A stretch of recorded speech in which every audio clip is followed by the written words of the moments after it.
Halo, selamat malam sobat sepak bola. Gimana pertandingan tadi Indonesia melawan Cina? Pasti kalian setuju. Yang bertanggung jawab di sini adalah STY. Ya, STY yang gagal melakukan rotasi dan konyol dalam rotasi pemain. Sudah ditegaskan oleh coach Justin bahwa 3 pemain belakang kita itu jangan dirotasi. Itu sudah menemukan feel-nya antara Rido, Mesilgers dan Jai Itjes. Dan STY berani-beraninya mencadangkan Rizky Ridho yang tidak. Ada sebab apa kita nggak tahu ya. Nah, terbukti dengan tidak adanya Ridho, dengan 2 back baru antara Asnawi dan Sain Patinama itu membuat pertahanan tidak nyaman. Menurut Mimin ini STY konyol, kok lagi nyari poin malah berani merotasi back yang sangat vital sekali posisinya. Gol cepat itu terjadi karena blunder dari Sain Patinama yang ragu-ragu untuk membuang bola tapi malah hanya melihat pemain Cina dan akhirnya bolanya ditendang pemain Cina lalu ke tengah, terjadilah kemelut dan akhirnya ditendang oleh pemain Cina. Meski Asnawi sempat ingin menghalau tapi kalah cepat dan gol. PS pun tidak bisa berbuat apa-apa. Dan di sini untuk Mesilgers itu sepertinya tidak nyaman ya ketika ditempatkan sebagai back tanpa partner yang cocok. Terbukti dia di sini agak terlambat untuk membackup. Biasanya tuh dia kalau telat di backup sama Rido, tapi ini dia tidak ada yang membackup dan akhirnya ada umpan terobosan dari Cina. Mesilgers kalah langkah. Ya kalau di tackle pun bakal kena kartu merah, itu bakalan rugi juga buat tim. Akhirnya ya tidak bisa apa-apa dan gol juga. Itu terjadi karena koordinasi di lini pertahanan yang tidak baik dan acak adut lah bisa dibilang. Karena kemarin itu lini pertahanan itu sudah solid banget gitu. Sulit ditembus, bahkan sekelas Qatar, Australia, Arab Saudi itu sulit untuk menembus lini pertahanan kita.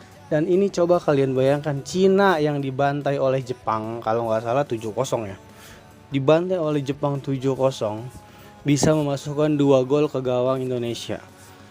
Nggak tahu nih, atau STY meremehkan Cina dengan mengotak-ngatik di lini pertahanan. Pasti di coach Justin bakalan mengkritik keras STY di lini pertahanan karena memang semua survei di sosial media juga sangat menyayangkan kenapa Rido tidak dimainkan dari awal gitu. Di sini terlihat jelas tanpa adanya Rido lini pertahanan babak belur. Terus pertama ini dari lini pertahanan kita kehilangan Rido itu babak belur, diserang selalu bolong. Gimana nggak bolong? Buktinya kejebolan 2 gol di babak pertama. Sumpah nontonnya greget banget dari kemarin kenapa Rido dicadangin terus. Padahal sudah jelas lini pertahanan tanpa Rizky Rido itu ibaratnya kertas yang nggak ada lemnya, jadi gampang banget buat ditembus. Itu. Rizky Ridho itu ibarat lem di jantung pertahanan. Jadi kalau bisa sih, kalau nggak cedera, kalau nggak akumulasi kartu ya udah lini pertahanan tuh jangan dikotak-katik STY, tolong ya. Jangan diotak-atik please nih. Udah jangan konyol. Kita niatnya tuh mencari 3 poin di Cina, tapi malah 0, pulang buat 0 poin. Kali ini kita harus kritik keras STY. Setuju nggak setuju kalian tulis di kolom komentar. Yang kedua, kita bahas dari sisinya Asnawi. Asnawi itu gimana ya mainnya ya? Kayak kebingungan di lapangan. Karena sering dicadangin jadi demam panggung, dan itu dari babak pertama udah nggak enak banget mainnya gitu. Udah banyak melakukan kesalahan, penetrasi, umpan-umpannya juga nggak nyampe. Sama seperti umpannya Nathan banyak ngasih umpan tapi nggak pernah nyampe, selalu mentok. Ini entah karena pemain Cina yang sudah menumpuk back di lini pertahanan sampai umpan udah lolos 1 back, 2 back, back ketiga masih ada gitu. Ya ini imbasnya karena Cina sudah menang 2-0. Jadi ya mau ngapain lagi dia? Udah menang 2-0 ya parkir bus lah. Walaupun Indonesia selalu menyerang ya, kalau pertahanan Cina nya solid ya nggak bakalan bisa masuk teman-teman. Jadi di sini imbasnya adalah Asnawi telat ditarik nih. Harusnya Asnawi cepat ditarik karena di lapangan itu Asnawi udah kelihatan banget bingung mau ngapain. Demam panggung, grogi, nggak seprem Asnawi dulu gitu loh. berani pegang bola, berani gocek dan segala macam. Terbukti Asnawi ditarik masuk Arhan, baru masuk beberapa menit Arhan langsung memberikan peluang, lemparan ke dalam, bola liar disundul oleh pemain Cina, jatuh ke kaki Tom Haye dan gol terjadi di menit 86. Lanjut kita bahas masalah Tom Haye.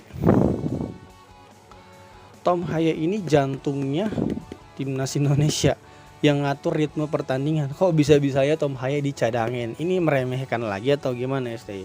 Tom Haye cedera atau gimana nggak tahu. Tapi kalau Tom Haye nggak cedera, dicadangin dari awal main belum dapat poin, dengan PD-nya Tom Haye dicadangin, lini tengah kita acak adut, nggak ada penyambung, nggak ada motornya, nggak ada yang mikir di lini tengah. Maksudnya nggak ada yang mikir itu nggak ada yang mikir sekritis Tom Haye dalam mengalirkan bola gitu.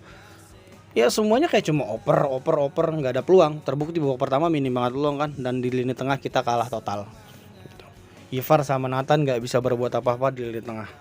Kita emang butuh Tom Haye di lini tengah. Kenapa Tom Haye dicadangin? Pernah belajar kan? Yang waktu Tom Haye cedera itu dimasukkan di babak kedua kalau nggak salah lawan apa itu yang di lawan Filipina, bukan lawan Filipina yang kita hampir kalah juga tuh. Sebelumnya ada, pokoknya Tom Haye itu sempat dicadangin karena alasannya cedera gitu. Dan akhirnya di tengah kita pun tanpa Tom Haye nggak bisa apa-apa, ketekan habis gitu. Harusnya belajar dari situ. Jangan coba-cobalah kita lagi cari poin, kecuali kita ada di peringkat 1 gitu, di atas Jepang, terserah mau acak adut lawan Cina juga. Ini kita lagi nyari poin. Sekarang harapan buat lolos langsung ke Piala Dunia makin tipis. Gitu. Di di Cina kita 0 poin. Harusnya kita dapat 3 poin. Ini match tandang antara Cina dan Bahrain, target kita itu minimal banget 4 poin. Tapi ini cuma dapat 1 dari Bahrain. Konyol sih dapatnya dari Bahrain gitu, bukan dari Cina. Yang kedua itu adalah kita bahas masalah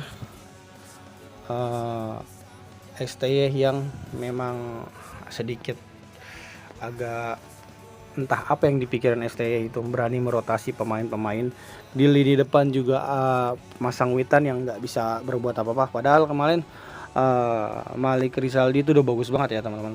Malik Rizaldi itu mainnya udah ngecun banget gitu, dan terbukti Malik dipasukin bareng Arhan itu serangan semakin kencang kalau menurut Mimin sih. Witan agak sedikit kurang kalau dijadikan starter, tapi kalau untuk dijadikan super sub itu Witan keren karena bisa mengobrak-abrik di saat back lawan sudah mulai loyo kepayahan gitu. Dan di sini juga Mimin mengkritik ada aksi skill yang nggak disangka-sangka, ternyata Marcelino tuh keren banget gitu. Ketika dimasukkan Marcelino di babak kedua perform banget mainnya. Marcelino keren banget. Walaupun ada sedikit ya skill yang dia back heel tapi nggak nyampe, tapi overall keseluruhan Marcelino mainnya keren, nggak egois dan bisa melewati beberapa lawan gitu. Umpannya juga bagus. Ya Marcelino layak dijadiin starter lagi sih. Kalau bisa dijadiin first nine gitu. Gantiin posisinya Rafael Strijk sekali aja atau 2 kali 3 kali, karena Rafael Strijk udah kelamaan diberi kesempatan gitu.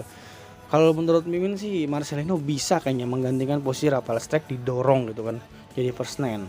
Dan Rafael Strijk mendingan ngasuh dulu deh untuk laga selanjutnya gitu. Nah, jadi untuk keseluruhan pertandingan adalah di sini itu kita agak sedikit kecewa dengan line up-nya STY ya, yang di luar ekspektasi. Dipikir Cina itu lemah, mungkin meremehkan, dan hasilnya kita pulang nggak bawa apa-apa. Asli udah nobar nih ekspektasi nih, mungkin mau bantai 3-1. Ini boro-boro 3-1. Lihat serangan aja udah hancur-hancuran backnya. Dilihat backnya, waduh backnya ngeri juga nih. Ternyata kita kalah. Kita semua kecewa. STY harus tanggung jawab. STY pantas dikritik. Kalau kali ini Bung Toel mengkritik STY, Mimin setuju, karena emang ini mutlak kesalahan rotasinya STY. Kenapa dirotasi? Buat yang gak setuju tulis di kolom komentar. Ya ini hanya pengamatan dari pecinta sepak bola gitu kan, dari jalannya pertandingan tadi dan melihat pertandingan kemarin. Kita sangat kecewa dengan rotasinya STY yang gagal total dan membuat kita gagal dapat poin. Please STY kali ini tolong jangan konyol-konyol lagi dalam merotasi pemain. Terima kasih.